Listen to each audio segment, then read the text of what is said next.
अस्सलाम वालेकुम सफ़ी न्यूज़ में खुश आमदीद। नाज़रीन, आज की इस वीडियो में हम आपके साथ दो अहम ख़बरें शेयर करेंगे, जिसमें एक ख़बर कर्फ्यू के हवाले से है और जो दूसरा ख़बर है सऊदी हुकूमत ने 10 गैर मुल्कियों को गिरफ़्तार किया है, उस हवाले से है। डायरेक्ट पहला ख़बर आप लोगों के साथ शेयर कर देते हैं कर्फ्यू से मुतालिक।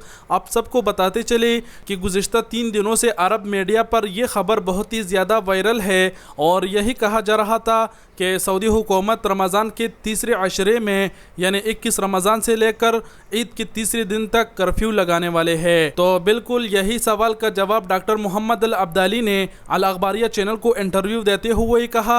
अल अखबारिया चैनल के एंकर ने डॉक्टर मोहम्मद अल अब्दाली से यही बात पूछा कि क्या रमज़ान के तीसरे अशरे से ईद उल फितर के तीसरे दिन तक आप लोग कर्फ्यू लगाएंगे। तो वज़ारत सेहत के तर्जुमान डॉक्टर मोहम्मद अल अब्दाली ने कहा कि रमज़ान के आखिरी अशरे और ईद पर कर्फ्यू लगाने का कोई प्रोग्राम नहीं है। वज़ारत सेहत के तर्जुमान ने बताया कि रमज़ान के आखिरी अशरे या ईद पर कर्फ्यू लगाने की कोई दरख्वास्त नहीं की गई। इस हवाले से गर्दिश करने वाली दावा सरासर गलत है। सवाल का जवाब देते हुए वज़ारत सेहत के तर्जुमान ने अपील की कि सरकारी इदारों से ताल्लुक़ रखने वाली ख़बरों पर, सरकारी ज़राए से शाया होने वाली ही ख़बरों पर यकीन किया जाए, इधर उधर की बातों पर यकीन न किया जाए। सवाल का जवाब देते हुए डॉक्टर मोहम्मद अल अब्दाली ने मज़ीद कहा कि कोरोना वैक्सीन वाफर मकदार में हमारे पास मौजूद है। हमारे यहाँ वैक्सीन की कोई कमी नहीं है और रोज़ाना सेहती ऐप के ज़रिए 2 लाख अफराद को वैक्सीनों की तारीखें दी जा रही है।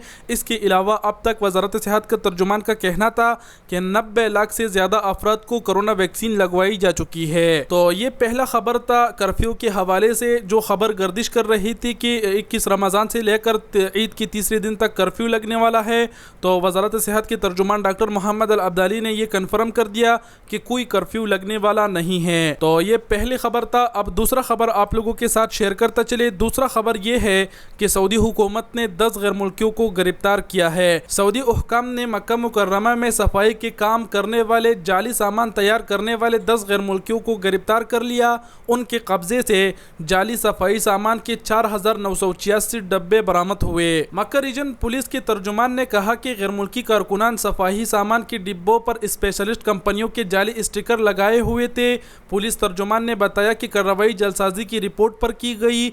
मक्का म्यूनिसिपलिटी और वजारत तिजारत के अफसरान ने मुश्तरका कार्रवाई की। पुलिस ने मजीद कहा कि 10 जालसाज गिरफ्तार हुए। इनमें से 6 का ताल्लुक पाकिस्तान और 4 का बांग्लादेश से पाया गया। पुलिस का मजीद कहना था कि जालसाजों को पब्लिक प्रोसिक्यूशन के हवाले कर दिया गया, जहां उनके खिलाफ कानूनी कार्रवाई की जाएगी। तो ये 10 गैर मुल्की गिरफ्तार हुए। अब 100% ये तो कंफर्म है कि इन लोगों को मुल्क बदर किया जाएगा और दोबारा मुस्तकबिल में कभी भी ये लोग सऊदी अरब नहीं जा सकेंगे। मतलब सऊदी अरब इन लोगों को ब्लैक लिस्ट कर देगा। तो ऐसा काम क्यों करना जिसकी वजह से आपको मुल्क बदर किया जाए और आपको ब्लैक लिस्ट किया जाए। आप तमाम गैर मुल्की मुहतात रहे, ऐसी गलतियों से बच के रहे। तो ये थे 2 अहम खबरें। वीडियो देखने का बहुत बहुत शुक्रिया। अपना बहुत सारा ख्याल रखिएगा। अल्लाह हाफिज़।